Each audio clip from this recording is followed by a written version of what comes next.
What is going on, YouTube? It's your boy Seven back with another banger. It's Saturday morning. It's about 10 o'clock and we're back at it. You know what I'm saying? We got our L with us right here. And then today we're going to be reacting to the moment she realized she killed two people. We're not going to get to the full video today, of course, but we're going to smoke a L, sit back, relax, and you guys are just going to enjoy the video. If y'all have not already, make sure y'all hit that subscribe button. Make sure y'all comment down below and just, show some feedback. Also, sit back, relax, and smoke a L. Y'all got the spark with me. And then we gonna watch this video and we just gonna vibe out, you know what I'm saying? So make sure y'all just keep tuning in for sure. If y'all digging the videos, just put some more suggestions in the comment section below. Never be forgotten for this family. We weren't getting a pulse on these people. We've been tracking this case for the... It was supposed to be a beautiful Easter morning in 2021. What happened next would never be forgotten for this family. We weren't getting a pulse on these people. We've been tracking this case for the last 2.5 years. After dozens of open records requests and the hiring of an attorney, we finally obtained the records related to this tragic incident and go in depth on the story behind it. 911 calls detail the seriousness behind what took place. April 4, 2021, 10:32:35. Please inquire with the address of your emergency. Yes, there's been a severe car accident on Where? Highway 42. What's the cross County street? Road 42. I hate car What's the accidents, cross? man. Bubble Barn. County Road 5. Okay, how many vehicles? Happened. Two vehicles. Is Very, anybody very injured? bad. Yes. Yeah. Okay, what kind of Imagine being the injury? one to beat her while they're going through that Driving past accident. it. But they're completely They're total. completely It looks like it's total. going to start on fire. Okay, you're not. Are you there anymore? No, No, we we've don't driven by. Okay, stop. They've been on the way this entire time. This is just getting more information for them for when they arrive. Okay. Like I said, we have a lot of help on the way. Thank you for calling. Yep, thank you. 10:32:39. Hey, hold 911 on. is. That shorty low-key was... She was low-key kind of rude to them, y'all feel what I'm saying? She was kind of rude, low-key. Watch. Right, the car's on fire. She was Okay, just... do you They're see trying to get flames help, or and just she just... smoke? Yes, there's flames and smoke. Okay, is anyone in the vehicle that's on fire? No, not in the vehicle, but the car and the SUV, there's somebody that is not conscious. Just stay on the line with me. I have Yeah, lots of help they on are the way. Are being you very involved or are you a obnoxious, passerby? No, I'm a passerby, It's a but my scary friend's moment for brother and sure. sister were in the car that just got hit. Court testimony held at a later date details the moments before officers arrived. After witnessing a horrific crash, witnesses say they approached the white vehicle and found one passenger to be severely injured, but alive. Bystanders pulled her out of the car while it was on fire, likely saving her life. She would not have been able to do this on her own due to her injuries, which included a broken ankle, broken backbones, and 2 broken ribs. She also suffered from a deep laceration caused by the seatbelt into her stomach, exposing her intestines underneath her shirt. Alright, y'all, that right there is that's crazy. I ain't gonna lie to y'all, because I lost my homie in a car accident like not too long ago, and I wonder if one day we'll see one of these videos like the craziest car crashes or something. You know what I'm saying? Like, he had a lot of injuries, so maybe one day they'll make a video about that. We'll see. You can't tell the future, but The driver of that same vehicle was able to get out on his own and sustained minor injuries. As officers arrive, they witness the injured passenger on the ground and recognize that civilians have stepped up to help. Hello, thanks for attending to her. Their next priority is to check on the occupants of the red vehicle. The damage is plainly obvious, as the red vehicle was struck with such a force that it was ripped into 2 pieces. like they said, the vehicle was ripped into 2 pieces. They got split in half. I think everyone's out here. There's one in here. Okay. I didn't feel a pulse though. Okay. No fire extinguishers? I'm not too concerned about that. Is there still a person in here? 2 in here. Yeah, the driver and one in the back seat. Hey, that car finna blow up. Y'all better watch out. 85, I'm arriving, and it is on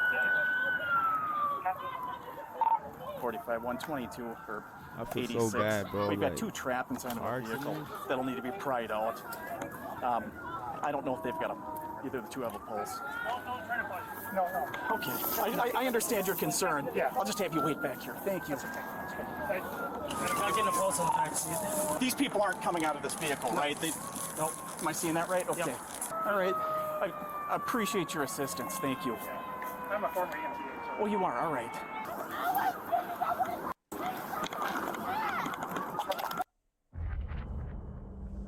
This Damn, a game, fucking ad is crazy. you're not ready. All right, and we know that nobody's in this one.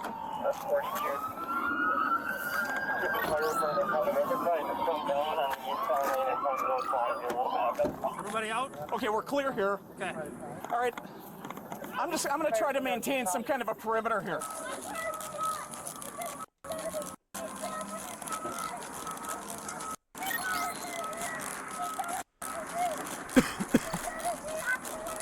She's so pissed off, bro.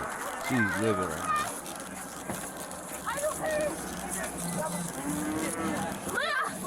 Who's in the car? He was in the car. I'll give it to you later. Please get them to the hospital now. I will give it to you. I will give it to you all right now.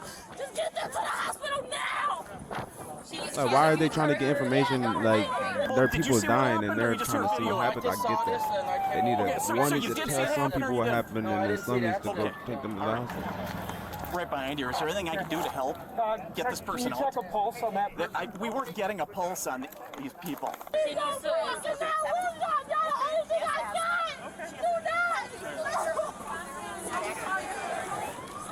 I feel bad for her. Like, I feel that, like, y'all, why aren't y'all helping them? Y'all should be helping them first and then trying to figure out what happened, because people's lives are in danger. You feel what I'm saying?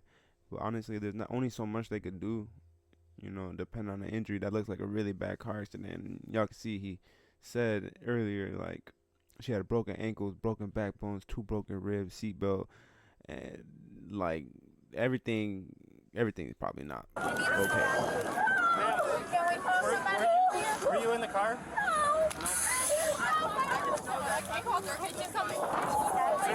Were you in the car? The passenger or the driver? She's a passenger.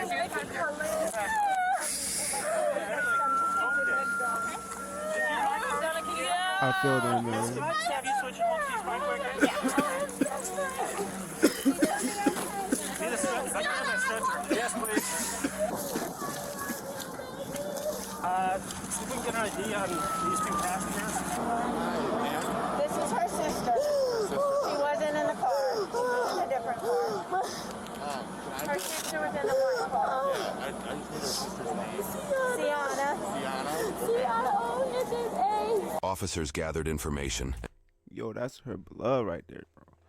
That's her blood right there. And got most of the story put together. The individuals in the red car, Dalton and Taylor, were struck by the white car, driven by Leon Bond III with his twin sister, Sienna, in the front passenger seat. Their older sister, Camille Lachey Dennis Bond, was driving alongside them in a separate and seemingly uninvolved black vehicle with her best friend in the passenger seat, Lynn. Lynn was the one to make the 911 call at the beginning of this video. After the crash, Camille stopped down the street in the middle of the road and ran towards the accident on foot. According to court testimony, Camille got out of the car so fast she forgot to put the car in park, but Lynn noticed and did it for her from the passenger seat. Officers quickly realized this may be a criminal investigation involving multiple fatalities and that extreme speeds were likely involved. Accordingly, they quickly identify Camille as a key person of interest. Officers will eventually obtain video evidence of the crash itself to further support Camille's involvement. We will go over that footage later in this video. So they trying to say that her sister killed her. Ma'am! Can't go over there right now. We got a car on fire. It's not safe. Sienna, it's okay. It's okay.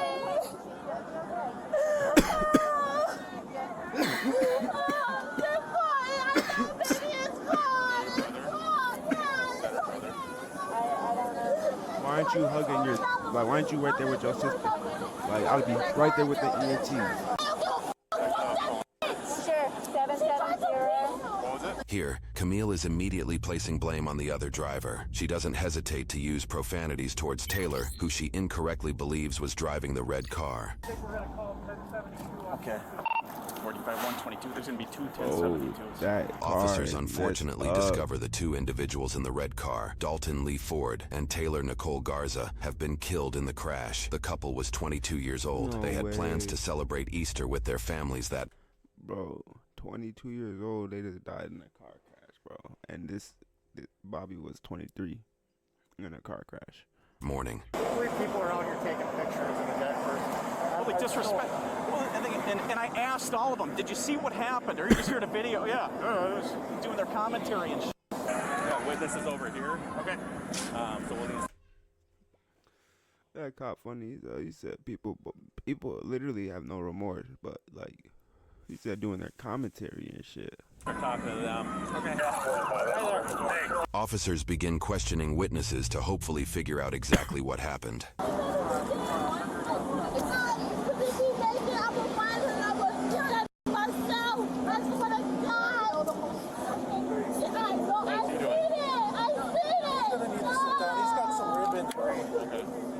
So whenever we get another... Can you help look back? No, she didn't like wipe his face off. You got flash. Yeah, we were all going back to my house so we could get dressed and go. What do y'all think? Y'all think she's acting a little bit suspicious? You think she acting a little bit suspicious? Maybe with some road rage or something going on, you know what I'm saying? She acting a little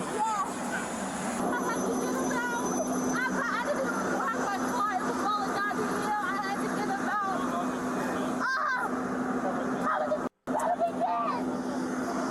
suspicious.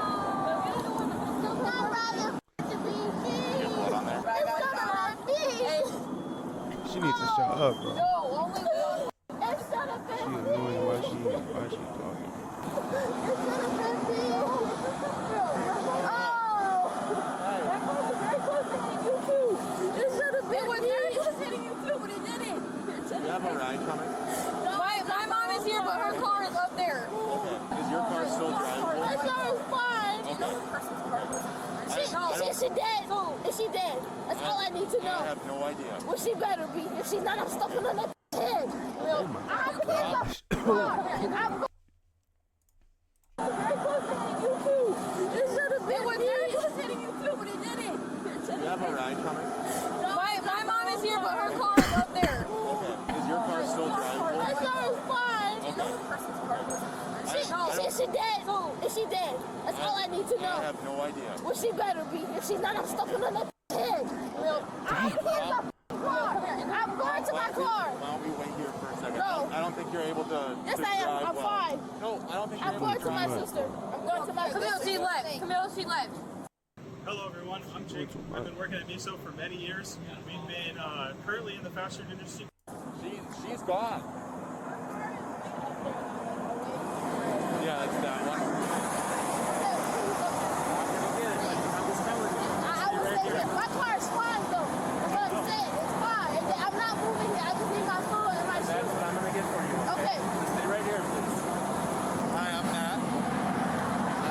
Look at my baby. All that Is she dead? No, that I don't know. I don't know, ma'am. I'm very sorry I can't give that information, but we just want you to be safe right now. I'm fine. I just want my stuff. I'm not going anywhere. This must be really hard. Yeah. Looks You like didn't get my phone. Okay. Your car might be locked, so we can't even find It's it. not. My keys are in the car. It's not gonna lock. Okay. Where's your phone? It's in the car. It's connected to the. It's connected to a white plug. Okay. I have to get it. My mom's gonna call me. I think he has it. It's with your shoes. Yeah. Yeah, I see it in his hand.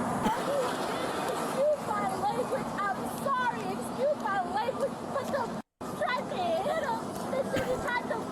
I'm sorry. I'm sorry. But they tried to hit him. You're the auntie? Okay. All right, Noah, right over there. Where's my baby? They went to the hospital. They went to Brendan. What's up? They went to Richmond. Okay, yeah, I gotta go. And they're both. The passengers in the white car are okay. Where are the other people? I don't know yet. Okay. Let's just get you off the Oh my street. gosh, I gotta go. I need everybody to go on the other side of the road. I'm going to the hospital. I'm going to the hospital. I work there. We'll get it taken care of, man. Okay. All right. right, I gotta go get my truck over there. Okay. Sterling, you stay with Camille. Okay. Let me walk with you. Okay, okay. Oh my All right, guys. Do we Are want to both of them going to Hennepin County Medical Center? They're either going to Hennepin or Ridgeview. Ridgeview is closer. Well, I was told that Tiana was going to Ridgeview Medical because this is both for children. Yeah. So then they're going to Ridgeview, which is in Burnsville. They're going to the Ridgeview Hospital that's in Burnsville. I had to do a quick look. I know. And that's why I hope that Yes, the one in Burnsville, my I parking hope that she is because she Why is was car like that? because the tried to beat him. Can you talk to her? Because she just said that they just passed that hospital. She tried to beat him, and then I tried to go around her so he wouldn't hit her. They went to county in Minneapolis. They both went to county in Minneapolis. And she tried to beat him Guys, still. let's move to this And then next she corner, tried to okay? go around him. I don't know why they We're just took gonna him try over and there, clear up the Mama. I road, don't okay? know. Leon is fine, but Sienna has a big. Alright, YouTube, so we got another one right here. And we're gonna go ahead and finish the rest of this video. Maybe we're not gonna get the whole 50 minutes. We might need like a part 2 for this one. But we're gonna go ahead and jump into it. We're still, Okay. we have to wait for the medical examiner to get here before we can touch any of the cars. You could expedite, we're gonna go 10-15 with this thing. So what was your first name? Camille. Okay, Camille, here's what's gonna happen is we're gonna be placing you under arrest Why? for criminal vehicular operation. How? Well, you were racing your brother. No, I was not. So here's what we're gonna do. We have to examine all of our phones and that type of stuff. So, like I said, we can go two ways. If we have to put you in handcuffs, we're gonna. But we're gonna take you back to our station to talk to you. Nobody And was do- racing. We were going 65. Okay. So, I understand that. No. Okay. So you think you're Nobody- going 65? We weren't even going that fast, and I watched it. That's the thing. I watched it. Okay. And he was even behind me. So who squealed out at the intersection there? Do you What know? was that? Who squealed out back at that intersection way down there? Did That you have a was- witness that said that somebody No, had smoke we pouring didn't. over the tires? and No, stuff? we did not. We left at the same time. Nobody had wheels nor nothing. Okay. That whoever told you that is lying. Okay. And I'm just gonna say it like this: whoever told you who said that, most likely is probably white, and I know it is. This wouldn't be the first time Camille has claimed being prejudiced against while being accused of a crime. Before the day of the crash, Camille held several speeding tickets in her records, even though she was just 19 years old. Her first ticket listed she was traveling 50 miles an hour in a 30-mile-an-hour zone, 20 miles over the speed limit. Her second speeding charge was for going 58 miles in a 45-mile-an-hour zone, 13 miles over the speed limit. However, the ticket details that she was very argumentative with the officer in this situation. The report shares that she argued she was pulled over due to her loud music and her being black, then claimed she was traveling that speed on a hill. And then when the officer handed her the ticket, she crumpled it up and tossed it into the passenger seat of her vehicle. Her third ticket was listed as duty to drive with due care speed, where no specific speed data is cited. More details on more of her tickets will be covered shortly. We were not racing, no, none of that. You weren't racing at all? No, Okay. I told him, for a simple fact, I'm gonna tell you just like this. For a simple fact, we are black. It is a nice day outside. I know that the police are out. We see the state troopers out. We were not going fast. I said, we're gonna just go the speed limit up here. He said, okay. His car has more horsepower than mine does. So obviously it's gonna sound like it because I know how the engine sounds. Okay. And I'm gonna spit fact. My car is slow. Okay. But I was in front, so he knows I was in front. Okay. Obviously, I'm gonna be in front because he's gonna follow my lead. We were not going fast. She gassed on it. When I mean she gassed on it, she didn't see him because he was behind me. My car was up there, but I moved it up here because it was rolling back and it was still in drive. Don't want to mess up my transmission. She gassed on it to try to beat him. Okay, so I appreciate you telling me all that type of stuff. So, like I said, our process is this, okay? Please don't do that. So, I'm already black and it already looks okay, bad it enough. has nothing to do with race, man. We have two people that are dead right now caused by an accident. that Because you and she your brother gassed on it. Okay. That has nothing to do with me and my brother. Okay, we were not speeding. What do you not understand? You know what the speed limit is on here? Yes, it's 55. We were going 60. Okay. It's not my problem that she wanted to be a dumb bitch and try to beat us. That's not my problem. You placing me under arrest for something that we did not do? We have digital dashes, bro. And we're gonna get all that. We have digital dashes. So So anytime- therefore, we were going 60. So you don't have to yell at me. I have to because you don't understand. Okay, so here's what is gonna happen. No, I'm not. You're not placing me under arrest You're for under anything. arrest. pissed off. She mad as Protect hell. your wealth by spending physical gold, not paper money that grows weaker by the second. On a car. Yes. Baby, I love Placed you. under arrest. That I is love all of crazy. you guys. Stay there. Please, Daddy, please, baby. You're gonna be in handcuffs in a minute if you don't stay over there. Please, you guys. Let's go put her out. She's getting locked up. I love you, Mom. They finna Yeah. hit her with all types of shit. Yeah, and yes, they did use force, and I was not resisting. So, miss, what we'll do is we'll take a statement from you and everything you said. Can you take me out of these, please? When we get back to our station, okay? Love you guys.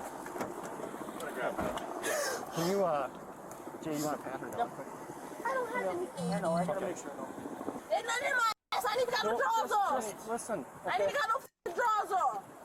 Okay, have a seat. While both Leon and Camille were arrested that day, Yeah. they were both released shortly after, pending charges. However, prosecutors did charge and arrested the driver of the white vehicle that made contact in the crash, Leon Bond III, who faced charges 6 months later. The in-depth coverage you've seen so far has been made possible because of the support of our sponsors like Morgan & Morgan. We brought you mind-boggling video of and had severe injuries requiring surgery and Verification. or find the link in the description.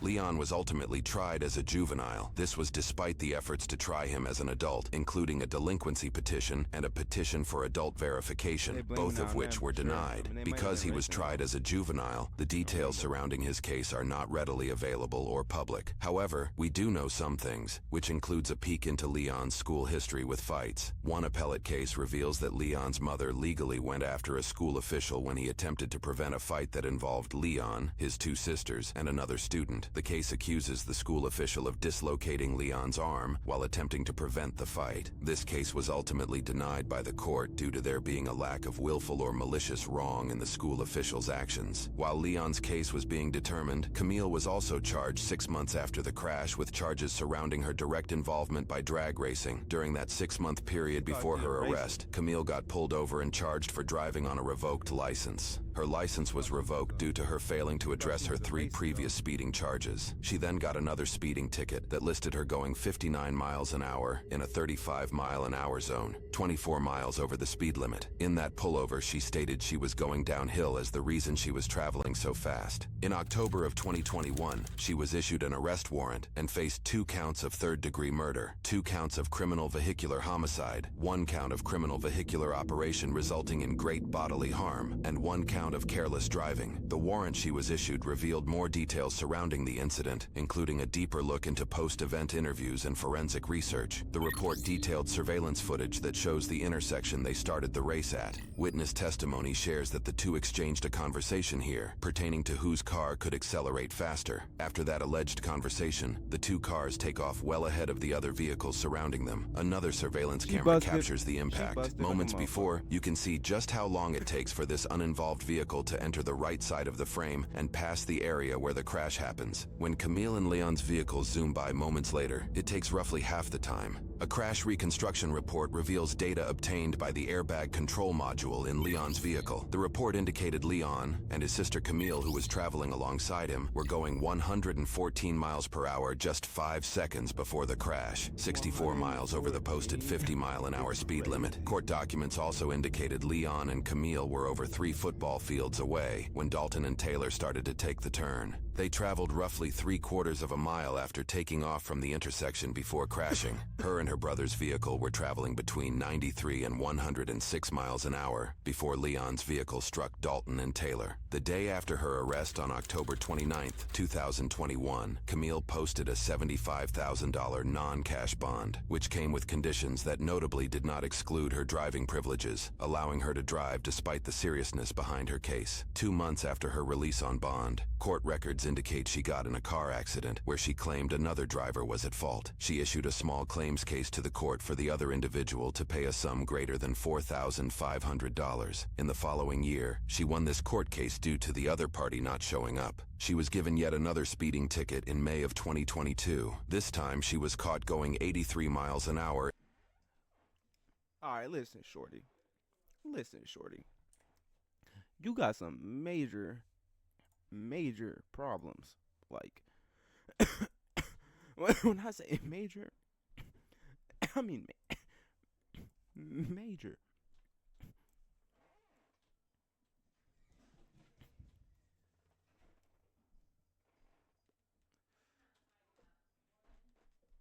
Why? That's like 10 different cases after you done killed 2 people. You still fighting that case, and you getting pulled over for more traffic cases. Crazy. Crazy. Not even joking. Like, look at her, y'all. Look at her. She look like she's speed. In a 60-mile-an-hour zone, 23 miles over the speed limit. In this pullover, the ticket cites that Camille was unaware of the speed limit, cried, and explained to the officer that she had a bad experience with law enforcement before and was afraid of cops. State records allegedly showed her car's registration was expired despite the stickers on her car displaying she was up to date. In January of 2023, 3 months shy of 2 years after the car crash, news reports indicate that Camille's brother Leon pled guilty to 2 counts of third-degree murder. He was sentenced to 25 years of prison that same month. Because inmates only have to serve 2/3 of their sentence before transferring to probation, this means he should be out of jail in 16 years and 8 months, or in September of 2039, when he is 36 years old. However, rules apply differently for juvenile cases. Here is an image posted on what appears to be Leon's Facebook page, posted in September of 2023, where he seems to be under house arrest. He proudly holds what looks to be $1,000 in cash with a smile on his face. Because Leon was being tried as a juvenile, he was put on probation until the age of 21, with a stayed sentence of 25 years in prison. As long as Leon doesn't break probation by age 21, his sentence will be considered served. In mid-2024, Leon turned 21 and successfully completed his probation. His sentence for murdering Dalton and Taylor is considered served. His sister, who operated the other racing vehicle, Camille Dennis Bond, faced a slew of charges as an adult for her involvement, making her case information more readily available. Through court deliberations, Camille's defense team would not only argue that she was not at fault due to her not being in the vehicle that struck Taylor and Dalton, but would go as far as to say Dalton should have yielded before the turn, and even suggested Dalton was at fault for the crash.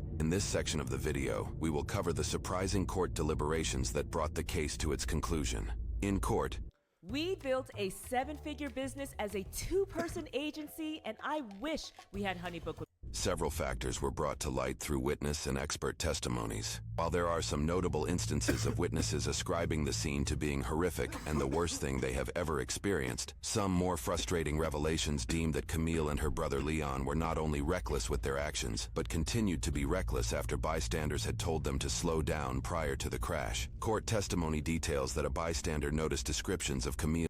She might beat this case, y'all. I think she gonna beat this case, and that's gonna be the crazy part about this, because he got out at 21. He beat life down there, and then like she and Leon's vehicles traveling at a high rate of speed past her house in a residential neighborhood. This frustrated the witness, as it was Easter Sunday, and there were children outside. This witness noticed that the pair parked down the street from her residence, so she decided to walk down to the cars to tell them to slow down. This witness's testimony matched the descriptions of Camille, her passenger friend Lynn, and the description of the vehicles Camille and her brother were driving. After the neighbor had spoke to them directly about slowing down, she claims the cars then sped past her on the road as she was walking back to her home, which was an inferred attempt at retaliation. This neighbor then tried calling 911 at 10:28 over their reckless behavior, roughly 4 minutes before the crash happened. Unfortunately, it appears the call didn't connect, and the neighbor decided to let it go, seeing as she only had a partial license plate to work with. A couple days later, when she saw a news article involving the vehicles, she claims to have recognized the plate based off the partial she had, causing her to call the authorities to inform them of the racing activity she saw the pair engaged in earlier that morning. If that wasn't jarring enough, the prosecuting attorney also called up Lynn, the passenger in Camille's car, and revealed Camille and Leon's lack of remorse over the whole situation. Lynn claims that she was best friends with Camille, but ceased the relationship over the morality of the situation. Lynn supported the neighbor's claim that Camille and Leon were not driving safe in the neighborhood, and confirmed that the neighbor had spoken to both Camille and Leon. She also shared that, in the moments before the pair sped off at the intersection, Camille and Leon exchanged a conversation through their car windows over who could accelerate faster. Camille in past interrogations claimed that this was true, though she informed her brother not to go faster than 55 miles an hour so that they wouldn't be pulled over. Lynn's testimony contradicted that claim, citing the pair never talked about speed limits. During her testimony, Lynn admitted she was scared during her 911 call because she had realized the car Camille was driving could have just as easily impacted Dalton and Taylor's vehicle. She shared that Camille was largely concerned about the damage to the car and the condition of her siblings, but that nobody went to the red car, and that Camille was unremorseful. Lynn also detailed that at a time after the crash during a birthday party, Camille and Leon, among other family members, held a conversation blaming the red car for the accident despite their excessive speeds. She further shares that the Bond family seemed to only care about their own family being injured and held no empathy or sadness for Dalton or Taylor's passing. Lynn also cited that she stopped being friends with Camille after the birthday party because she felt sad, traumatized, and remorseful while Camille felt differently. Other witnesses appeared on the stand to share their opinions of Camille and Leon's driving. One witness shared they told others after witnessing their speeds that they're going to kill somebody moments before the crash. Other witnesses added more claims to Camille's words on scene, including, "The f***ing bitch better be dead or I'll find her and kill her," and "You stupid dumb-ass effing white bitch." Others sharing, "In all the years I've been driving, I've never seen two cars drive like that before." And that witnesses found it jarring. Camille didn't attempt to help her injured sister, but was able to maintain threatening 2 fatal crash victims. The defense's argument that Dalton and Taylor's vehicle should have yielded brought frustrations to witnesses taking the stand. One individual having what appears to be a heated back and forth over the perceived ridiculousness of his argument. One professional opinion on the stand debunked the defense's right-of-way argument, citing that, statutorily, the right-of-way vehicle loses that claim if they are speeding, and in this case, the vehicles were estimated to be traveling over twice the speed limit. That same professional opinion cited data that showed if the 2 vehicles were not drag racing and were traveling the speed limit, Dalton and Taylor would have easily cleared the intersection without contact. A jury court would unanimously convict her on all of her charges. In closing statements prior to determining Camille's sentencing, countless contributions from the community shared how the case, and particularly the loss of Dalton and Taylor, impacted their lives. Taylor's father shared that he'll never forget the scream his wife, Taylor's mother, let out the day 2 police officers came to their home to inform them of their daughter's death. He shares that the sound still haunts him to that day.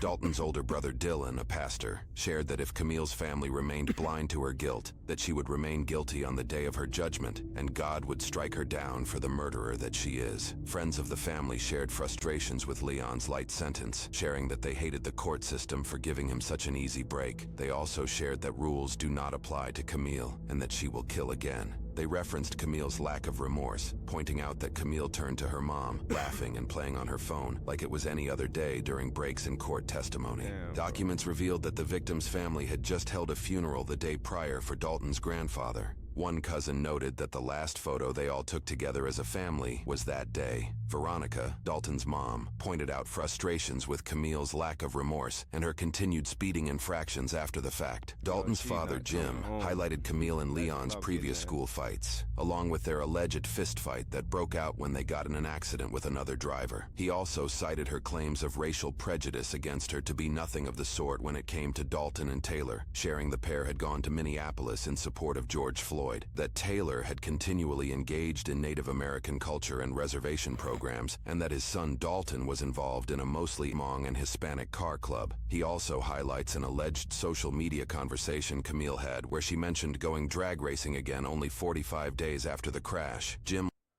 Yeah, that shit crazy. What I'm thinking is Shorty just has an addiction, bro. She just gotta go fast. You feel me? She just gotta feel like she in control, but she can't drive for real.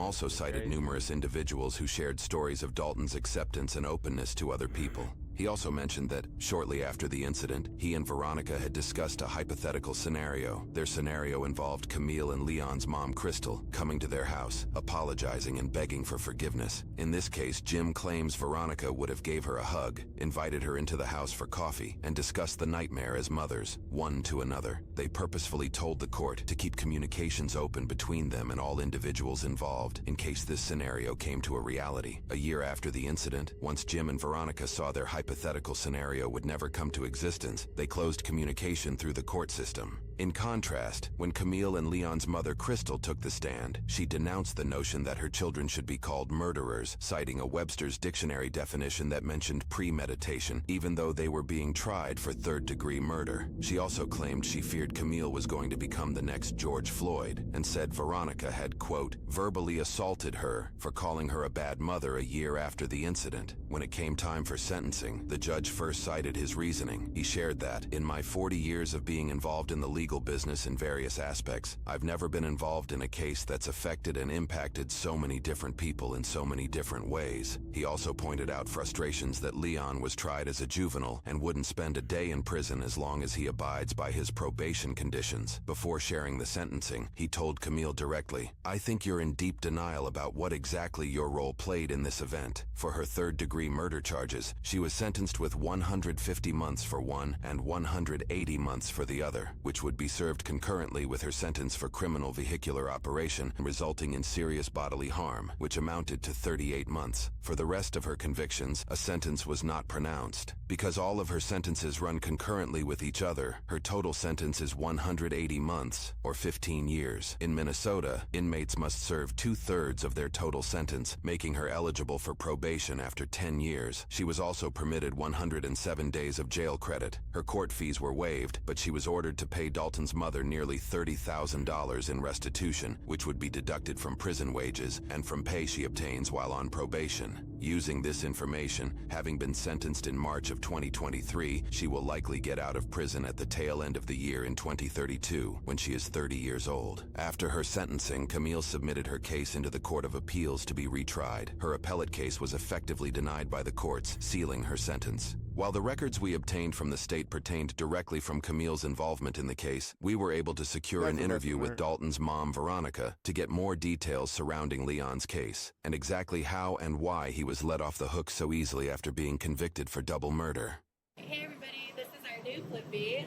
Real quick, for you, we'll place an order. Restaurants can easily put through those transcripts and through the body cam footage, it's wild to me that this case was not taken as seriously as it seems like it should have been. You know, we don't wish a family to go through this. I mean, in the beginning, we just sat back. I mean, we trusted those that we felt were looking out for Dalton and Taylor's best interest. The further we got along in the process, the more holes I kept finding. Attitudes, amount of remorse, accountability. If that would have come into play, we would understand, we'd be better. But because it didn't, and because the way the laws are set up right now, that these children are protected. A double murder charge in the Dakota County, they'd never had one before. We were going to be the first juvenile case to go to trial because Leon was innocent. Camille was innocent. Dalton pulled out in front of them. I mean, you've read the transcripts. He turned 21. At that time, he's free and clear. It's like it never happened.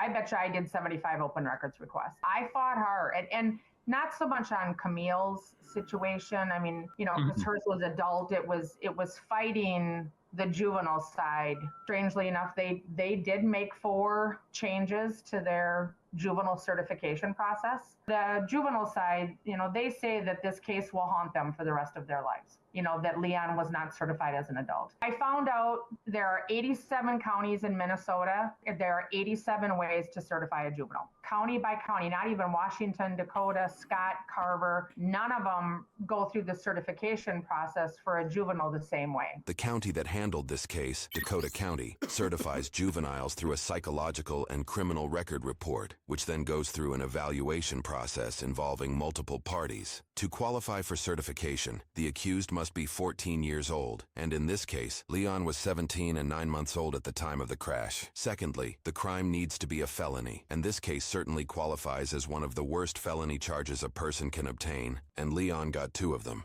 In most cases where a juvenile who is 16 or older is being tried for particularly violent offenses like this case, there is a presumption of certification, which means the juvenile is assumed to be tried as an adult. That is, unless they can specifically prove they would be rehabilitated through the juvenile system. This process for proof of rehabilitation in this case required a parole officer to organize a report, referred to as a certification study. Additionally, a psychologist conducts a psychological 15 minutes left. Use their prior record and their likelihood of rehabilitation in the juvenile system. These reports are then reviewed by the Extended Juvenile Jurisdiction Panel, or the EJJ panel for short. In this case, the 7-person panel then votes on if the accused should be tried as an adult or not. In Leon's case, Veronica made a startling discovery through her own investigations. Leon was on probation at the time that he murdered Dalton and Taylor. His probation officer was the intake probation officer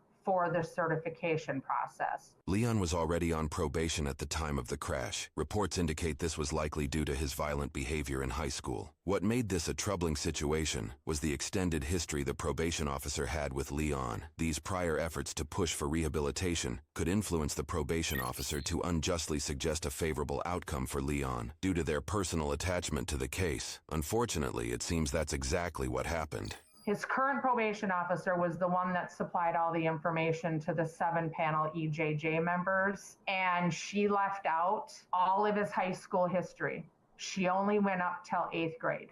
And that, of course, influenced that panel.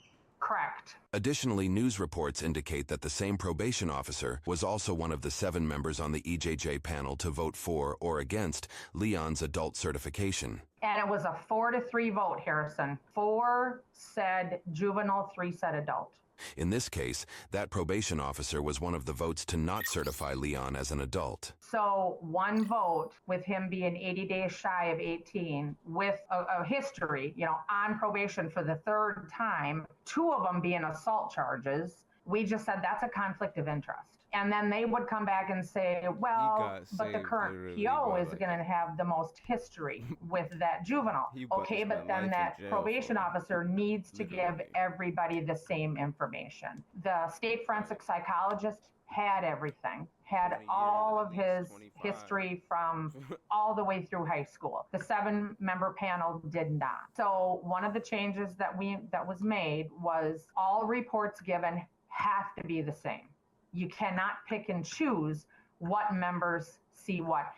The other one, the intake parole officer cannot be the juvenile's current probation officer. Right. The 3rd change was with restitution. The corrections department determined the amount of restitution. I had provided documentation showing, because Dalton, 22, didn't have life insurance, student loans, had a car payment. Restitution was approved upon at $29,000 and some change. It was whatever I submitted. Well, we got the documentation from the juvenile side, and it said, well, Leon is only responsible to pay $8,500. And I went, why? It's $29,000 and some change. They're both equally guilty. I would have thought it just would have been split in half. Dakota County Juvenile Corrections set their own dollar amount. Most counties would leave it up to the judge. He's been out. Camille's in jail. She doesn't have as good of an opportunity to pay this restitution as Leon does. Well, they did change that now. It's no longer up to juvenile corrections. It is up to the judge. They got rid of the cap. They, in essence, had a cap of $8,500. The state forensic psychologist came back and said, yes, adult. There is not enough time to rehabilitate him. There is not. He for the severity of the crime, he cannot be rehabilitated, or she didn't think. She submitted her report the day before the EJJ panel did. The EJJ panel knew that the state forensic psychologist had recommended adults. They never reconvened. They never got into a room, never came together and said, let's look at this now. 2 people lost their lives. Right. This isn't a vandalism. 2 people were murdered. Harrison, Dakota County Corrections does not like me. Does not, and I don't care. But they came back to me time and time again. I have it in writing. They were only required to do a summary. And I said, Dalton and Taylor deserved more than a summary. They lost their lives. You people need to fight for them and to make changes. So that is another change that Dakota County did make. Once they've pulled together the state forensic psychologist, they reconvene as a team to discuss the results and why they came up with what they did. Now, again, I don't know how I follow that. I don't know how I track it. They put it on a piece of paper and they said, these are our new policies. Right. I did ask them also why they don't post that on their website. They said they're not required.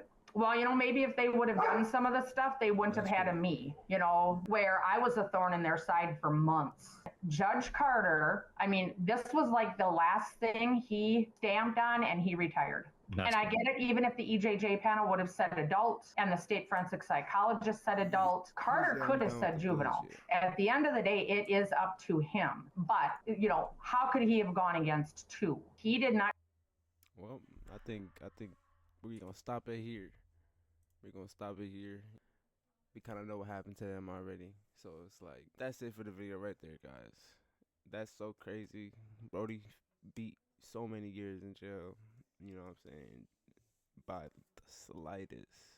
slightest, literally. Unfortunately for his sister, she got 15 years to serve, so it's gonna be a long time coming for her. You know what I'm saying? Don't drive fast, y'all. Be aware.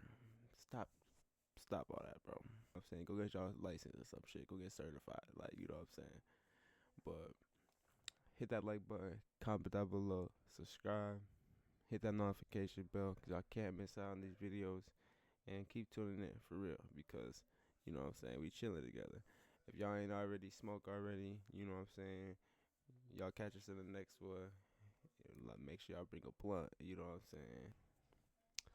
Sit back and relax, and keep tuning in to the channel. It's your boy 7 from Toxic Waste, and we out.